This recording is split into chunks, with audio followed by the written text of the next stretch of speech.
bertanya langsung aja ke topik kita malam hari ini. Topik kita adalah doktrin penting nggak sih? Ya, jadi kita pengen melihat ya tentang doktrin itu apa sih? Ya, mungkin ada beberapa yang masih bertanya-tanya ya. Jadi kalau Musa bisa jelaskan kepada kami sebenarnya apa sih itu doktrin ya? Ya, itu istilah dari apa itu loh? Ya, selamat malam rekan-rekan. Kita bersyukur ya ada topik seperti ini. Kalau kita lihat dari kata sederhananya, doktrin itu pengajaran sebenarnya. Kalau kita lihat secara sederhana, itu pengajaran. Artinya ada sesuatu yang diajarkan, konsep lah apa itu disebut doktrin.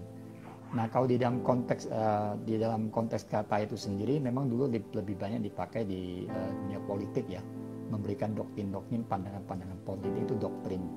Nah, jadi intinya kalau di dalam kekristenan, doktrin itu berarti pengajaran dasar dari satu organisasi gereja, kalau kita mau sebut lebih spesifik, atau kalau dulu itu adalah kekristenan secara umum. Itu berarti doktrin gereja. Jadi pengajaran gereja. Kemudian ada kata lain dari doktrin adalah isinya itu dogma ya. Jadi ada kata lain itu dogma. Dogma itu pengajaran-pengajaran dasar atau pengajaran-pengajaran penting. Nah, itu dogma. Jadi doktrin itu lebih luas, nah dogma itu sudah lebih spesifik. Itu ada pengajaran yang lebih spesifik ya, yang menjadi dasar dari pengajaran itu. Misalnya dogma Kristen berarti pengajaran dasar tentang kekristenan. Nah, jadi doktrin itu adalah hal yang sebenarnya kita temukan sehari-hari ya dalam suaranya kecil katanya. Yang kita temukan sehari-hari ya dalam dalam kehidupan kita sebenarnya. Nah, sebagai anak Tuhan, apakah kita berhadapan dengan doktrin? Saya pikir hampir setiap hari kita berhadapan dengan doktrin. Hanya kadang kita tidak sadar saja. Jadi ketika kita ngomong doktrin, seakan-akan pikiran kita langsung ke mahasiswa teologi, baru ngurus doktrin. Atau pikiran kita ke guru agama. Atau pikiran kita langsung hanya kepada siapa orang-orang yang senang baca buku-buku teologi, baru itu bicara doktrin. Padahal tidak ya, doktrin itu pengajaran. Jadi ketika kita di sekolah minggu pun kita sebenarnya sudah mendapatkan pengajaran. Kita sudah belajar dan doktrin yang tentunya lebih sederhana. Tanpa kita sadar itu ada sebuah doktrin dari kekristenan. Kira-kira seperti itu. Jadi kalau doktrin itu adalah sebuah pengajaran, nah seberapa penting ya doktrin itu untuk dipelajari? Ya, kalau doktrin itu memang pengajaran ya. Seberapa penting doktrin itu untuk kita pelajari ya? Nah, kalau menurut saya ya, doktrin itu sangat penting. Kenapa? Karena doktrin itu mempengaruhi bagaimana kita sebagai orang Kristen ya, kalau bicara doktrin Kristen, itu kita hidup sebenarnya. Jadi pengaruhnya adalah ketika kita memiliki doktrin A, itu maka kita akan dipengaruhi oleh doktrin itu dalam hidup kita. Jadi kalau kita tidak mempunyai satu doktrin yang baik dalam kehidupan kita sebagai anak Tuhan, maka hidup kita itu sebenarnya kurang jelas ya. Walaupun kita berkata saya orang Kristen di KTP, tapi kita nggak pernah belajar doktrin gitu ya. Pengajaran-pengajaran yang penting, maka hidup kita juga terpengaruh. Jadi contoh sederhana ya, kalau kita bicara tentang bersyukur kepada Tuhan itu sebuah doktrin, pengajaran sederhananya, sebuah doktrin juga. Bahwa anak-anak Tuhan itu harus bersyukur kepada Tuhan. Karena dia sudah diselamatkan oleh Tuhan Yesus Kristus. Ya, waktu bicara Tuhan Yesus Kristus kita sudah bicara doktrin juga, ya kan? Nah, ketika kita memahami bahwa Yesus mati bagi kita dan kita terima Dia sebagai Tuhan dan Juru Selamat, maka kita percaya bahwa hidup kita sudah diselamatkan dan kita perlu bersyukur. Nah, itu mempengaruhi kita. Bagaimana kemudian kita lalu berinteraksi dengan persoalan, dengan orang-orang sekitar kita, dengan banyak hal yang lain ya. Nah, itu mempengaruhi cara kita melihat itu. Dan terlebih penting lagi doktrin itu misalnya lebih menolong kita untuk mengenal Tuhan ya gitu ya. Dengan ada doktrin itu. Ya kira-kira seperti itu yang simpelnya. Doktrin sangat penting ya, sangat penting. Nah, tapi kan ada beberapa orang kasih komentar ya. Doktrin itu ribet belajarnya, banyak ya. Ya kalau ada yang bilang kalau STT itu belajar doktrin itu tak habis-habis. Nah, sedangkan kan kita orang Kristen yang di gereja, yang bukan hamba Tuhan, yang bukan STT, kan cukup tidak perlu ya belajar yang praktis-praktis lah. Nah, apakah itu yang praktis-praktis itu termasuk doktrin juga? Atau gimana sih? Nah, jadi masih belum nyambung, ya. Ada orang seperti ini, gimana ya Musa ya? Iya, Saya pikir itu hal yang umum yang kita temukan ya. Soalnya kita coba keluar dari doktrin Kristen dulu. Soalnya yang sederhana saja. Saya kemarin berpikir-pikir gini. Waktu kita membeli sebuah HP, pernah nggak kita membaca cara memakainya? Nah, kita jarang ya. Mungkin ada yang pernah. Tapi yang benar adalah soalnya kita harus membaca dengan detail teliti bagaimana menggunakan barang itu, bukan? Nah, waktu kita membaca dengan teliti, soalnya itu seperti kita belajar tentang doktrin itu. Nah, kadang-kadang kita karena sudah terbiasa ya, yang penting praktika. Waktu bicara praktika sendiri, doktrin yang dasar harus ada dulu baru bisa praktikanya. Jadi kita maunya dari hamba Tuhan sampaikan tuh yang praktis saja. Oke, saya beriman, praktisnya apa langsung, tanpa kita tahu dasarnya apa, nggak bisa. Jadi pernyataan ini sendiri pun menantang dirinya bahwa ketika kita bicara hal yang praktika, waktu bersamaan kita sedang berbicara tentang doktrin. Nah, oleh sebab itu ini adalah hal yang umum ya. Jadi banyak orang sebenarnya dalam hal belajar itu tergantung budaya. Misalnya budaya orang barat, mereka sangat menekankan teorinya, filsafatnya apa, lalu mereka tekuni baru mereka kerja. Kalau kita orang Asia ya kebanyakan lebih ke praktisnya, langsung kerja dulu, langsung ini. Urusan dasarnya nanti. Jadi cara berpikir seperti itu mempengaruhi. Nah, kemungkinan kedua adalah bahwa memang gereja sendiri mungkin tidak membiasakan mengajarkan doktrin-doktrin yang prinsip yang mendalam gitu ya. Hanya sampaikan. Contoh, kita penginjilan. Kamu sudah percaya Tuhan Yesus, sudah terima Tuhan Yesus sebagai Tuhan dan Juru Selamat. Oke, benar kan? Lalu sudah cukup nggak? Cukup. Yang penting kamu udah selamat. Itu doktrinnya kan. Tapi lalu kenapa aku diselamatkan oleh Tuhan Yesus misalnya? Nah, itu mulai. Nah, siapa yang mempertanyakan itu? Ya diri orang itu sendiri. Saya tahu kita sebagai anak Tuhan yang harus mengejar itu. Jadi kenapa orang jarang di sini? Mungkin juga karena tidak ada budaya untuk menuntut diri. Nah, ini bisa teruji ketika kita menghadapi masalah sehingga orang masih banyak bertanya-tanya. Padahal kalau dia ikuti doktrin itu dengan baik, dia akan menjalani dengan baik sebenarnya. Contoh ya. Kita di kalangan Tionghoa, itu yang percaya Tuhan itu, biasa masih bertanya, apakah saya masih boleh ini dan itu? Nah, teman-teman masih dapat suara saya? Ya. Masih ya? Oke. Masih ya, karena ini udah putar-putar. Nah, jadi masih bertanya, contoh sederhana, boleh nggak ketika kue cua gitu ya, saya makan makanan itu? Nah, teman-teman yang tidak tahu, gimana? Boleh apa enggak? Nah, ada yang ekstrim dulu. Pokoknya semua itu tidak boleh. Nah, gitu kan ya. Itu ada apa dasarnya? Pertanyaan berikutnya, kenapa tidak boleh? Jawabannya, aku orang Kristen nggak boleh makan itu, persembahan berhala. Kalau kita jawab gitu tersinggung ya. Nah, kenapa tidak boleh? Lalu kita baca Alkitab, kita temukan bahwa apapun yang kita perbuat, yang kita lakukan mestinya dengan hati yang bersyukur dan memuji Tuhan. Itu pengajarannya, doktrinnya seperti itu. Artinya Paulus katakan segala sesuatu ya bisa saya kerjakan, tetapi ada yang tidak berguna, yang tidak mendatangkan manfaat apa-apa pada orang lain. Nah, ketika kita belajar itu, baru kita bisa bersikap dengan baik. Untuk praktisnya kita bisa bersikap dengan baik. Nah, lalu bagaimana menghadapi itu? Saya rasa ada konsep-konsep yang harus kita ubah. Bahwa sebagai anak muda khususnya ya, di teman-teman di PPAW ya, biasakan untuk bertanya, biasakan untuk mempertanyakan sesuatu pengajaran, termasuk juga ya hamba Tuhan yang mengajar boleh kita tanyakan. Saya misalnya dipertanyakan, ini apa maksudnya sih? Misalnya contoh yang praktis lagi ya, kalau kita terus dengar. Yesus kemudian mati di atas kayu salib untuk menebus dosa saya. Betul apa enggak? Jawabannya betul ya. Tapi apakah dosa saya yang ditebus atau saya yang ditebus dari dosa? Nah, itu hal yang sederhana, itu doktrinan. Tapi ketika masuk ke praktisnya, kita harus bertanya, belajar lagi. Nah, kebanyakan orang mungkin tidak punya kebiasaan ini. Saya tidak berani menjudge ya, bahwa apakah dia tidak suka, atau karena sudah dalam dunia yang praktis ya. Kita kan dunia Indomie kan ya, maunya cepat ya. Nah, sehingga ini menjadi hal yang tidak penting, terlalu jelimet. Saya baca satu tulisan, tadi sore ya, saya baca satu tulisan yang mengatakan, ada hamba Tuhan mengatakan, ya sudah cukup pemberitaan Injil saja. Tak usah menggunakan pengajaran doktrin yang rumit supaya tidak bingung. Nah, apakah benar itu? Saya rasa juga tidak benar ya. Artinya kita sebagai anak Tuhan, sesulit apapun harus pelajari, karena itulah kita bertumbuh. Ya intinya perlu ada sesuatu gerakan atau cara bagaimana mengajarkan kepada jemaat, sehingga itu menjadi sebuah kebiasaan. Mungkin mulai dari sekolah minggu ya, atau di SKY kita, sampai ke mereka di remaja, di kelompok kecil itu semua ada. Baru terbiasa ya dengan belajar doktrin. Jadi kalau ada temukan teman-teman seperti itu, atau mungkin kita seperti itu, saya rasa ini satu proses. Jadi hari ini mari kita, bahwa doktrin itu penting. Kalau sesuatu penting pasti kita belajar. Ya kayak tadi, kalau kita mau tahu Instagram yang benar ya saya mesti baca penggunaan Instagram yang baik. Ya. Tapi ada cara lain, saya bisa langsung tanya Hervi tadi kan. Betul enggak? Tapi kalau saya belajar lebih dalam, bukankah lebih banyak hal yang bisa saya dapatkan dan saya lebih mengerti. Kira-kira seperti itu Hervi. Ya teman-teman ya. Oke, jadi doktrin itu penting. Nanti mungkin teman-teman kalau ada pertanyaan juga boleh disiapkan untuk bertanya di kolom komentar ya. Sambil kita ngobrol-ngobrol, teman-teman boleh muncul ada pertanyaan, silakan ditanyakan.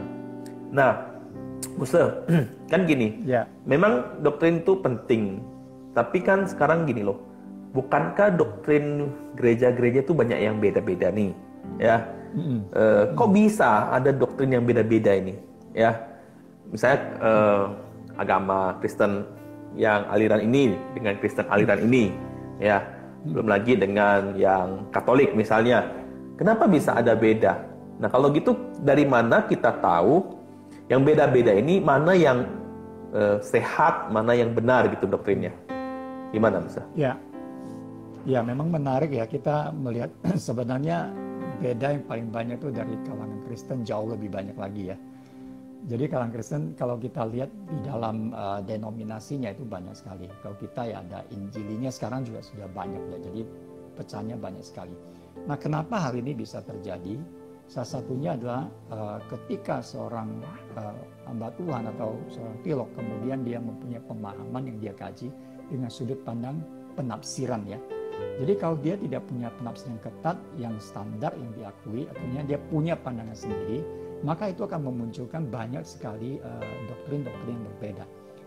Contohnya misalnya doktrin tentang kristologi misalnya yang paling banyak dipertentangkan kita tahu ya perkembangannya sampai saat ini. Di dalam sejarah gereja muncul dalam dua ekstrem yang besar. Satu yang mengatakan bahwa Kristus itu murni, ya, ilahi saja. Satu lagi ekstrimnya hanya manusia saja. Nah, pengajar yang benar mengatakan 100% manusia, 100% Allah. Nah, ketika kita bahas tentang bagian ini, maka kita menemukan bahwa ketika saya menafsirkan salah tanpa kembali ke yang benar, maka saya akan ke ekstrim yang satunya. Maka ketika saya masuk ke ekstrim satunya, itu alirannya sudah berbeda. Walaupun dalam satu gereja, ini bukan bicara denominasi ya, jadi itu bisa banyak sekali. Nah oleh sebab itu saya pikir ya memang kita perlu belajar yang benar. Salah satunya ya di gereja kita kan kita dari dasar kita belajar ada doktrin yang standar yang ada di gereja kita. Dan saya yakin itu teruji ya, di gereja kita Injili dan doktrinnya Reform misalnya sudah jelas ya pengajarannya seperti apa, tentang Yesus seperti apa, tentang Allah seperti apa, manusia seperti apa, ya pengajarannya ya. Kemudian keselamatan itu seperti apa. Jadi semua itu mesti kita pelajari. Nah, persoalannya sekarang ketika kita baru awal kita langsung terima saja begitu. Yang paling penting di sini, yang pertama untuk antisipasi itu adalah kita mesti dari dasar. Dasarnya dari mana? Alkitab. Jadi kita mesti terbiasa baca Alkitab dulu. PL, PB ya 66 bagian itu harus kita baca dengan baik ya, kitab atau puisi atau apapun ya dari 66 kitab yang ada itu kita mesti baca seluruhnya. Urusan ngerti dan ngerti nomor 2 dulu. Nah kedua baru kita masuk ke pembagiannya. Karena di dalam buku katekisasi kita sendiri pun itu sebenarnya sudah dibagi ya dengan teratur lewat pertanyaan-pertanyaan. Ya, jadi itu salah satu cara zaman kuno sebenarnya bagaimana mempertanyakan kemudian menjawab. Dasarnya dari Alkitab. Nah oleh sebab itu saya rasa ketika kita menemukan banyak gereja berbeda, kita perlu kembali ke dasarnya dulu. Artinya kita harus punya satu pegangan. Nah pegangan kita sendiri pun sudah diuji dengan pemahaman firman Tuhan. Nah karena itu balik lagi, mesti belajar firman Tuhan. Mesti baca buku-buku yang berbobot ya. Kalau kita hanya baca Alkitab tanpa dukungan buku yang berbobot atau penafsir-penafsir yang baik, saya rasa kita juga tidak akan bertumbuh dengan baik dengan pemahaman doktrin kita. Kalau kita di GKKB ya kita punya pegangannya GKKB seperti apa ya, itu buku katekisasi kita pelajari baik-baik. Di situ kita mempertanyakan.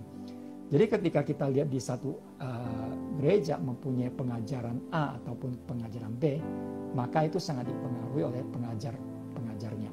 dengan background dari sekolah teologi mana. Karena itu dibangun ya dengan ilmu tafsirnya. Jadi panjang sekali kalau kita mau tarik. Nah yang simpelnya adalah kita jangan dibingungkan ya. Kalau kata Paulus katakan ya kamu harus uji itu ya. Harus uji. Ujinya pakai apa ya? Firman Tuhan. Nah kalau di gereja kita bagaimana? Kita uji, kita nggak ngerti tanya siapa. Kalau di PPAW ya tanya Hervi lah ya. Atau siapa? Hervi ya sekarang ya. Nah, tanya dedengkotnya di situ ya. Kalau orang yang bisa memberikan kita pengajaran. Atau tanya hamba Tuhan yang ada. Atau hamba Tuhan yang kita kenal yang punya pengetahuan yang cukup baik ya. Yang bukan cukup baik, yang baik hari ini. Jadi berbagai cara. Nah dengan demikian kita lihat kesimpulannya ya sederhananya. Setiap pengajar berbeda itu karena background pemahamannya yaitu penafsiran sebenarnya. Jadi penafsiran yang juga mempengaruhi doktrin itu. Tapi ada doktrin standar yang harus kita pelajari. Tadi kan bilang ada belajar doktrin juga ada penafsirannya ya. Nah inilah yang mungkin beberapa orang yang saya dengar khawatir. Nanti kalau saya belajar doktrin nanti saya salah ngerti, nanti sesat ya, jelasin orang nanti bisa salah ya. Nah oleh karena itu ya doktrin itu urusan STT lah tadi itu. Jadi gimana tuh Musa? Nah ini kan kalau kita tahu bahwa doktrin itu bisa kalau salah penafsiran bisa nyeleneh gitu ya. Gitu ya. Nah, kayak misalnya baru-baru ini ada pandangan tentang unitarian sama trinitarian ini kembali lagi jadi perdebatan kan? Nah itu bagaimana tuh Musa? Nah, saya lihat yang paling penting di sini adalah kalau kita sebagai jemaat awam ya atau anak muda, memang kita harus tidak perlu takut ya bahwa kita sesat atau enggak. Karena saya percaya kalau anak Tuhan ya, kalau belajar Alkitab baik-baik dengan logika yang baik ya. Bahkan kita juga harus belajar filsafat sebenarnya supaya kita punya kekuatan logika yang baik untuk bisa memikirkan sesuatu yang sistematik. Karena antara iman dan rasio kita Tuhan kasihkan itu sesuatu yang baik, yang seimbang ya. Jadi imannya Kristen itu mesti pakai rasio juga, bukan iman yang buta gitu. Nah, jadi apakah kita perlu khawatir? Kalau kita ikut guru yang salah ya kita khawatir. Artinya kalau kita tahu ya dia salah ya kita nggak ikut toh. Tapi kalau kita nggak tahu dan kita ikut ya kita salah. Nah, supaya kita tidak salah walaupun kita ikut yang benar pun bukankah kita mempertanyakan? Itu salah satu cara untuk belajar. Tidak ada salahnya kita belajar kemudian bertanya, kemudian kita bingung. Nah waktu kita bingung itu jalurnya perlu kita perlu kita ada tempat untuk bertanya gitu. Misalnya saya bertanya, contoh sederhana. Sekarang kalau kita di konteks orang-orang Tionghoa ya, saya bicara tentang orang Tionghoa karena itu lebih relevan. Sekarang pertanyaannya, boleh tidak orang Tionghoa kemudian sudah jadi anak Tuhan, sudah Kristen, kemudian dia ikut keluarganya pergi ke pekuburan? Sederhana kan ya? Nah waktu baca firman Tuhan mengatakan apa gitu, hanya sembah kepada Tuhan. Oke, sembah kepada Tuhan. Lalu apa lagi? Firman Tuhan juga mengatakan menjadi sesamamu kan ya, mengasihi sesama. Nah waktu kita bergumulan itu kita bingung. Kalau saya pergi berarti salah satu wujud saya mengasihi sesama. Tapi apakah saya pergi kemudian saya kehilangan kesungguhan saya kepada Tuhan misalnya ya?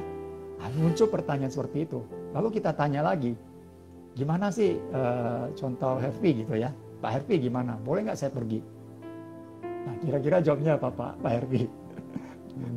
Nah itu udah bicara apa? Bahwa kita mempertanyakan bukan lalu kita Pak Hervi bilang tidak boleh pergi. Nah, saya nggak tahu nih jawaban realnya apa Pak Hervi. Boleh pergi apa enggak? Pak Hervi ya. boleh pergi nggak Pak Hervi? Contoh pergi aja boleh. Supaya pergi boleh. Kan? Boleh. Nah waktu kita bilang pergi boleh, itu apakah 100% kemudian kita tanya, kenapa saya pergi boleh? Kenapa ada yang lain pergi nggak boleh? Nah itu muncul banyak. Tentu sederhana jawabannya tentu boleh kita pergi ya. Setelah pergi itu buat apa itu yang penting sebenarnya ya.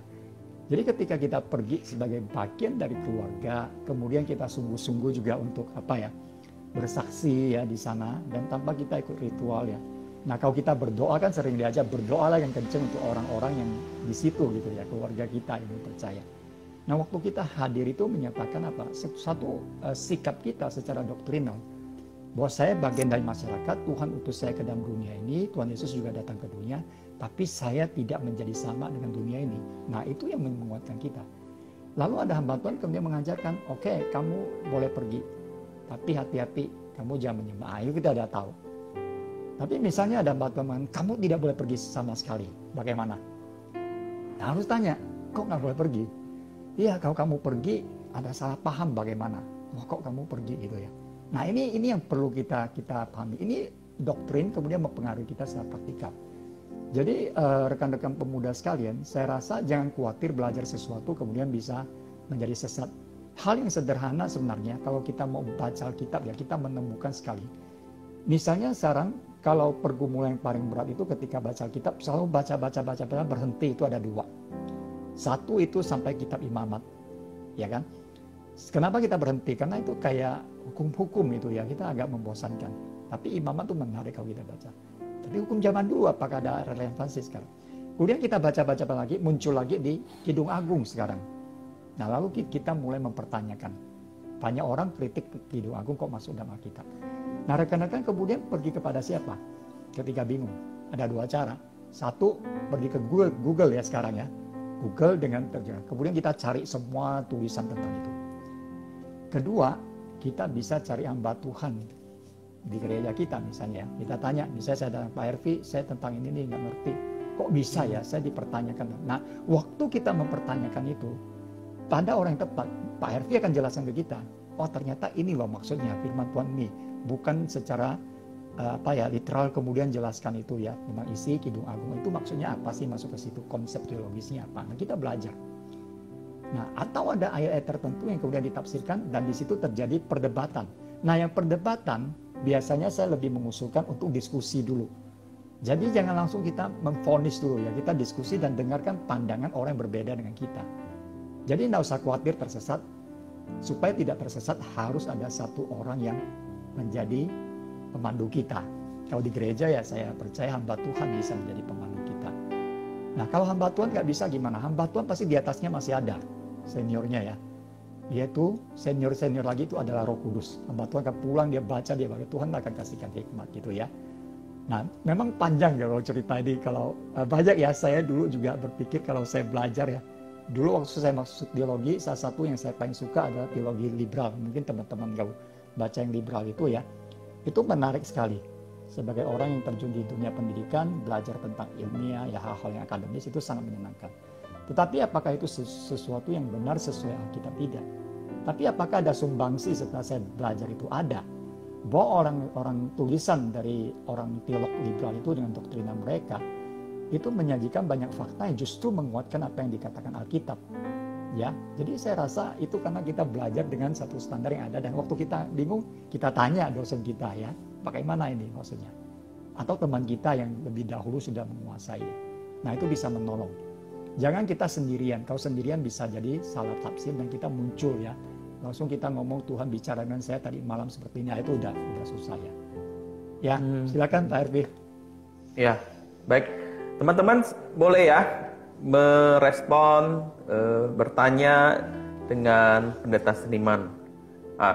Oke, jadi Musa bisa kasih itu nggak langsung tips ya bagi kami, bagi pemuda-pemuda bagaimana sih belajar doktrin yang baik dengan baik. Tipsnya gimana? Ada mungkinkah tips-tipsnya yang bisa dibagikan? Oke. Ini ada pertanyaannya. Nanti dulu kita nanti ya apa ya. Oke. Tipsnya ada nggak Musa? Ya. Oke, saya kasih tips dulu ya. Untuk belajar doktrin, hal yang paling pertama ya biasakan diri baca Alkitab secara rutin. Ya. Itu adalah satu dasar yang pertama. Kita harus baca Alkitab. Hal yang kedua adalah kalau kita dari GKKB Jemaat Pontianak pasti ya kita punya buku katekisasi. Baca lagi buku katekisasi kita. Itu yang sederhana. Yang ketiga, biasakan cari background Alkitab. Waktu baca Alkitab lihat backgroundnya. Nah kemudian ketika kita menemukan pertanyaan, catat, cari, kemudian lihat banyak pandangan. Terakhir kita konfirmasi dengan hamba Tuhan. Nah itu beberapa hal yang praktis. Kemudian yang berikutnya, yang kelima itu ada biasakan baca-baca buku-buku yang berbicara tentang doktrinal. Misalnya tentang kasih Allah, ada satu buku yang tebal tapi ya, dia itu cerita tentang bagaimana Alkitab ya, misalnya tentang biologi ya, itu kita baca. Jadi nggak usah khawatir ya bahwa kita kemudian bisa tersesat, enggak. Yang penting ada satu disiplin, mulai dari yang paling dasar itu. Di dalam devosi kita ya, tiap pagi kita baca kitab secara rutin, kemudian mulai menggali lebih dalam. Nah, ya kira-kira seperti itu yang sederhana. Oke, yang tiga sederhana ya, baca Alkitab, bisa melihat kepada buku katekisasi di gereja, dan juga yang ketiga yaitu belajar buku-buku teologi ya yang membahas doktrin-doktrin yang ada. Oke, ini ada pertanyaan dari Vito. Dalam ini ya. Doktrin seperti apa yang Bapak pegang? Ya, apakah Bapak yakin doktrin yang Bapak pegang sudah benar dan diuji? Gimana? Vito sendiri pegang doktrin apa? Nah, Vito sendiri pegang doktrin apa? Ini doktrinnya apa ya? Terlalu luas sekali kayaknya ya nih pertanyaannya. Itulah. Kalau saya, background teologi saya ada pegang doktrin reform ya. Sampai sekarang. Tetapi apakah saya masih menguji? Saya masih belajar mengujinya. Tapi ada beberapa hal doktrin penting yang sampai ini masih sama. Yaitu pengajaran tentang Allah Tritunggal. Pengajaran tentang siapakah Kristus. Pengajaran tentang Roh Kudus. Pengajaran tentang gereja. Pengajaran tentang sakramen misalnya. Kemudian pengajaran tentang karakter-karakter Kristus. Pengajaran tentang pemeliharaan. Nah, jadi saya rasa kalau doktrin itu luas ya Pak Herpi ya, Vito ya, saudara Vito ya. Mungkin kalau mau bicara lebih spesifik ada beberapa misalnya ya. Nah, jadi kalau saya tetap memegang itu. Apakah itu diuji? Tetap ya, kita uji ya. Uji dan arti apa? Artinya itu memperkuat. Karena doktrin yang benar biasanya teruji gitu loh. Oke, ya sederhananya begitu Vito. Ya, nah, jadi Vito harus jawab juga ya. Yang saya nangkap berarti Musa bilangkan bahwa ada doktrin inti yang nggak berubah, ya dasar yang nggak berubah itu ya. Oke, jadi kalau bicara soal doktrin apa yang dipegang ini terlalu luas yang membahas. Ya. Oke, ada pertanyaan lagi? Silakan. Nah ini ada pertanyaan nih. Ini mungkin yang pernah ditanyakan. Di kalangan satu aliran bisa nggak doktrinnya beda? Bisa sekali ya. Cuman memang misalnya kalau reform misalnya pendeta seniman sama saya nih, bisa nggak ya doktrin kita ini beda nih? Gitu. Ya, bisa ya. Misalnya di dalam reform sendiri ya kita melihat beberapa pandangan itu bisa jadi berbeda ya. Tetapi yang dasarnya itu tergantung dia reformnya apa dulu. Karena reform kan ada yang hyper reformnya dulu ya. Ada yang reform yang sudah diperbaharui lagi. Jadi banyak sekali. Tetapi perbedaannya itu hal yang kecil ya. Misalnya tentang perdebatan ayat-ayat, penafsiran dan sebagainya. Yang kecil-kecil sebenarnya. Tidak terlalu ekstrim. Ada yang ekstrim, nggak ada juga. Jadi misalnya saya dengan Pak Hervi bisa jadi berbeda pandangan untuk hal tertentu. Contoh tadi yang paling sederhana. Pak Hervi mengatakan boleh pergi. Misalnya ya, saya mengatakan tidak boleh pergi. Saya punya dasar yang punya. Kalau kamu pergi ke situ, orang bisa salah paham. Nah kan begitu kan. Alasannya apa? Apakah salah? Tidak salah sebenarnya. Karena ada alasan-alasan tertentu. Tetapi prinsipnya itu tidak tahu prinsip. Nah Pak Hervi bisa bantah saya. Pak pendeta seniman ini nggak prinsip ya. Yang prinsip adalah firman Tuhan, kemudian dia bawa saya kembali pada firman Tuhan misalnya. Firman Tuhan mengatakan apa? Apa yang kamu kerjakan, apa yang kamu lakukan, bermanfaat memuliakan Tuhan enggak? Bermanfaatkah untuk diri dan sesamamu? Kalau bermanfaat, lakukan gitu ya. Nah, Yesus mengatakan apa? Bukan yang masuk ke dalam mulut, tapi yang bukan yang masuk ke dalam mulut. Ya, karena yang masuk mulut akan keluar ya. Yesus bicara tentang hati, pikiran, bukan di dalam hal-hal yang ritualnya. Nah itu adalah hal yang sederhana, bisa saja berbeda. Nah memang banyak terakhir ini yang banyak diperdebatkan ya di dalam kalangan Injili sendiri juga sebenarnya ada misalnya penafsiran tentang kejadian ya. Saya nggak tahu, Herpi tentu tahu tentang ini ya. Ada satu istilah tahu ya. Nah itu saya tidak mengatakan langsung salah. Orang-orang yang berpandangan bahwa ada yang kalau kita lama kan yang younger earth itu ya, bawah bumi 6.000 tahun ya, ada yang tahun miliar tahun. Nah ini aja sudah berbeda. Tapi apa percaya Tuhan menciptakan? Ya percaya Tuhan menciptakan. Nah itu dasar yang kuatnya. Tetapi ketika menafsirkan itu akhirnya perlu kita pelajari. Nah jadi sangat mungkin berbeda. Saya dengan Pak Herfi bisa jadi berbeda dengan bisa jadi, tetapi itu tidak prinsip yang sangat mendasar. Tapi ada yang mendasar juga, bisa jadi juga ada. Ya, pertanyaan kata Sugi. Ya. Kira-kira Ya, gitu, kan, Pak Herfi. terima kasih. Bisa gitu ya, bisa. Bisa beda ya, tapi yang penting dasarnya intinya dasarnya tidak berubah sama. Kalau udah berubah, berarti itu bidat ya. Nah, ini Pak ya. Menyimpang misalnya, contoh yang sederhana, misalnya saya berbeda dengan Herfi di dalam permasalahan tentang Kristus misalnya ya. Nah, sampai saya mengatakan misalnya Kristus hanya manusia, ya hanya manusia saja, ilahinya nggak ada. Ya jadi itu sudah sangat berbeda. Sama-sama percaya, Yesus percaya, tapi Yesus yang seperti apa itu ditanyakan lagi. Nah ini yang ekstrim, ya. Ya. Oke. Lanjut pertanyaan ada Vito nih. Saya persempit pertanyaannya Pak. Ya, pertanyaannya gini. Ya, misalnya Bapak meninggal hari ini, apakah Bapak yakin pasti masuk surga? Wah, nih.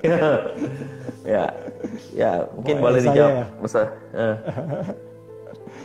Itu termasuk doktrin juga ya, doktrin keselamatan berarti kan? Keselamatan, sesuai firman Tuhan ya. Percaya masuk surga. Ya, kayak gitu loh. Ya. Itu doktrin ya. Vito ya. Nah, itu jawabannya. Terima kasih Vito, sudah mengingatkan saya. Mantap. Ya kalau meninggal yakin masuk surga lah ya gitu ya. Iya. Ya. Oke, teman-teman silakan ada yang mau bertanya, boleh ya untuk Pendeta Seniman. Jawaban Vito amin. Amin ya. Terima kasih Vito. Oke, Musa ada pertanyaan gini nih. Ada pemuda mungkin protes. Ya, mungkin tanya-tanya ya. Ini kok gereja ini kok nggak doktrin ngajarnya nggak doktrin banget sih gitu loh ya.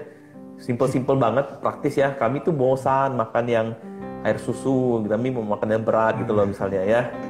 Nah, kalau ada yang seperti itu berhadapan dengan gerejanya ya, itu gimana ya? Kita sebagai anak muda untuk ya, soalnya kita mungkin ada beberapa punya kerinduan belajar doktrin. Tapi gereja kayaknya adem ayem aja, tidak terlalu menekankan doktrin gitu loh, yang dalam gitu loh ya. Nah, gimana Musa? Ini ekstrim yang satunya lagi ya. Tadi yang mau praktis, sekarang yang mau. Nah itulah fungsi gereja ya. Saya rasa memang gereja kemudian harus berpikir untuk menyediakan wadah. Kalau di khotbah umum, di umum itu biasanya kita pakai standar adalah semua orang bisa menangkap. Jadi biasanya kalau khotbah di umum itu pengajarannya itu tidak banyak poinnya, tetapi lebih simple. Bukan berarti tidak mendalam sebenarnya, tergantung bagaimana membawakannya. Nah, tetapi ketika kita mengejar sesuatu yang dalam, itu kayak di kelas-kelas pemuritan misalnya kita itu ada yang lebih mendalam. Ketika bicara tentang satu topik misalnya ya, tentang kemarin misalnya tentang gereja saja ya, karena saya banyak bertemu di situ, yang tentang doktrin gereja saja, waktu kita mengkaji mendalam situ, itu banyak sekali pertanyaan yang bisa terjadi interaksi dan itu bisa mengkaji lebih dalam. Tapi di dalam kebaktian umum kita, saya rasa agak sulit ya, kasihan juga yang masih level pendidikan, yang kemudian proses pertumbuhan. Jadi dia akan ambil yang tengah ya. Jadi bukan berarti ketika mengajarkan satu bagian yang lebih sederhana itu tidak berarti tidak. Yang jelas gereja harus respon kalau ada anak-anak muda kita yang membutuhkan makanan yang lebih keras. Memang betul kita tidak harus kasih makanan yang bubur terus ya, tapi harus ada makanan yang keras dikit ya. Bagaimana caranya? Ya wadah itu. Kemudian orang-orang yang suka belajar ini ketika mendapatkan wadah ini, saya rasa dia akan bertumbuh. Nah, kecuali kita punya kebiasaan ya, misalnya dari awal gereja itu udah dibuka langsung bicara tentang bicara tentang doktrin secara ekstrim ya. Kalau khotbah zaman dulu itu semua sangat sangat dalam gitu ya. Itu karena budaya di sana. Kalau kita tempat kita enggak ya, karena sangat berpengaruh cara pendekatannya. Makanya ketika doktrin yang dalam itu tidak harus disampaikan dengan sangat rumit dan orang tidak mengerti. Itu tantangan bagi yang Tuhan yang mengajak. Jadi doktrin yang mendalam, pikiran dalam pun harus disampaikan dengan sederhana. Nah ini tantangan untuk kita ya, Tuhan ya, RV ya. Jadi bukan berarti itu tidak mendalam ya. Nah, jadi kita harus respon juga. Maksudnya untuk ada anak-anak muda ini kita perlu sediakan wadah. Bagi saya seperti itu. Kita bisa perpustakaan kita atau juga kelas-kelas pemuritan kita ya yang lebih dalam atau diskusi-diskusi seperti ini misalnya. itu juga ada baik ya. Ada orang yang suka belajar datang ke hamba Tuhan. Saya beri satu contoh supaya ini clear. Ya, memang ada anak seperti ini ya. Jadi ketika dia kemudian, ya ada satu anak muda ketika dia sudah belajar karena dia pengen menggali terus, dia tiap hari tanya. Sampai saya akhirnya mengarahkan dia ke katekisasi ke pemuritan. Ketika pemuritan sudah selesai, dia terus bertanya, dia tidak mungkin menjawab terus kan, karena waktunya itu, dan dia bertanya harus jawab. Jadi saya bisa jawab, saya jawab gitu, ya. Tapi saya merasa nih anak muda kepengen mencari sesuatu dalam. Saya arahkan ke kursus-kursus yang memang memperdalam doktrin itu. Dan di gereja kita tidak ada itu. Karena itu bentuknya kursus yang lebih spesifik, ya saya arahkan yang cocok, saya kontak hamba Tuhan, ya kemudian minta dia daftar, dia belajar. Nah ini contoh sederhana. Kalau lebih bagus lagi ya sekolah teologi, sudah. Ya lebih mantap gitu ya. Oke. Silakan. Baik. Ada pertanyaan lagi ya sih. Nah dari Sungyoto, saya mau tanya soal doktrin keselamatan ya. Wah ini sudah lebih mempersempit ya tema kita, doktrin penting nggak sih, langsung nih tanya tentang doktrin ini. Nah, doktrinnya keselamatan nih. Saat Yesus mati di kayu salib itu untuk semua orang atau tidak? Kayak ini bisa jadi satu topik pembahasan IG Live. Tapi ya mungkin Musa bisa jawab secara singkat. Yang sederhana ya, yang sederhana ya.